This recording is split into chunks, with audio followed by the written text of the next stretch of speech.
Greetings and salutations, comic book conversationalists. This is Comic Book Hangover. My name is Scott, and here we go with another weekly haul. Hey, I've been able to do these for a couple of weeks in a row. Looking good. Having some success putting these also on my YouTube. So I got this video is going to be on YouTube and TikTok. And the last one I did, featuring the first issue of the new Lobo series, is doing really well for me. It's doing really well on YouTube. So hopefully this one does more of the same. It's really awesome. I think I'm, again, this is for me. I'm not one of these people that gets hundreds and thousands of views on anything. Usually these videos will get 10, 20, maybe 30 views on YouTube, but my last one is closing in on 200 views, which is really awesome. So to everybody who's watched that one, I really appreciate that support, and I really think that's awesome. And hopefully you stick around. Here is another one. This is going to be a short one because I only got 3 books this week. And oddly, surprisingly, some of these are Marvel, and one of these actually is not a facsimile from Marvel. But speaking of facsimiles, Marvel is reprinting the Silver Surfer, the original Silver Surfer series. It ran for like 16, 18 issues originally, but all Marvel is going to be doing is the first 7 issues of the run, which is fine because these are books that there's probably no way I'm ever going to be able to afford to have them. So having them in a facsimile format works out great for me. Now, I haven't done this in a while. So I wanted to do this again because I used to do this all the time in these videos when I would get a facsimile edition. Try to point out to you guys and gals the difference between an original print and a facsimile print, because sometimes you'll see on eBay or other selling sites that people will have a facsimile and will try to sell it off as an original. There's 3 ways on a Marvel comic that you can tell that a book is not an original print. Number one, first and foremost, is going to be your price, because there's no way that this book, even as thick as it is, because these books used to be really thick. I mean, even it's a bound comic. When was the last time Marvel put out a bound comic as a first run? Used to do these with annuals. They didn't really do that anymore. But $6.99 was not the original cover price for this book. The other 2 ways to find out, to see that it was not an original, is you're going to find the modern era Marvel Comics logo is going to be somewhere on the cover, usually down on the bottom. That would not be on an original. The other way is going to be looking at the UPC box. The UPC box, this little lovely thing here, looks like, I'm not going to say it. It's one of my favorite tasteless jokes, so I'm not going to say it.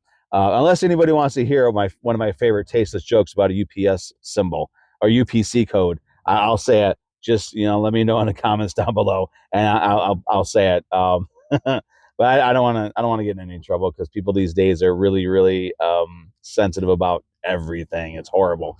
But your UPC box, on these books here, they wouldn't even have a UPC box on them. So the original, this would not appear on the original. But even if it did have a UPC, the facsimile ones, they're going to be the slimmer ones that will hug the spine, either hug the spine or the outer part, and hug the bottom of your cover. An original UPC, when they would do those, was a thicker box, and it would float. It wouldn't touch the edges of anything. It would float somewhere in the corner. Sometimes it'd even be part of the cover art. But if you see that one there, where it's a thinner UPC box and it's hugging the edge of the book, that is not an original. So you're gonna look at the price, you're gonna find the Marvel Comics logo, and you're gonna look at the UPC box. That will be your indicator that it is a facsimile. Don't spend 40, 50 bucks on a facsimile. You can go to the comic shop now and get that for $7. So there you go. The other Marvel book, this is the Godzilla Infinity Roar #2. I had no idea they were going to do it this way. I wanted this one here because it's 2 of my favorite characters. It's Galactus. Actually, they even have it on cover. Galactus the Devourer versus Emperor of the Cosmos, King Ghidorah. What I thought was interesting about this was this is the variant for, this is a variant for Infinity War #2, and it doesn't say Godzilla Infinity War #2. It just has that text on the box, or on the cover.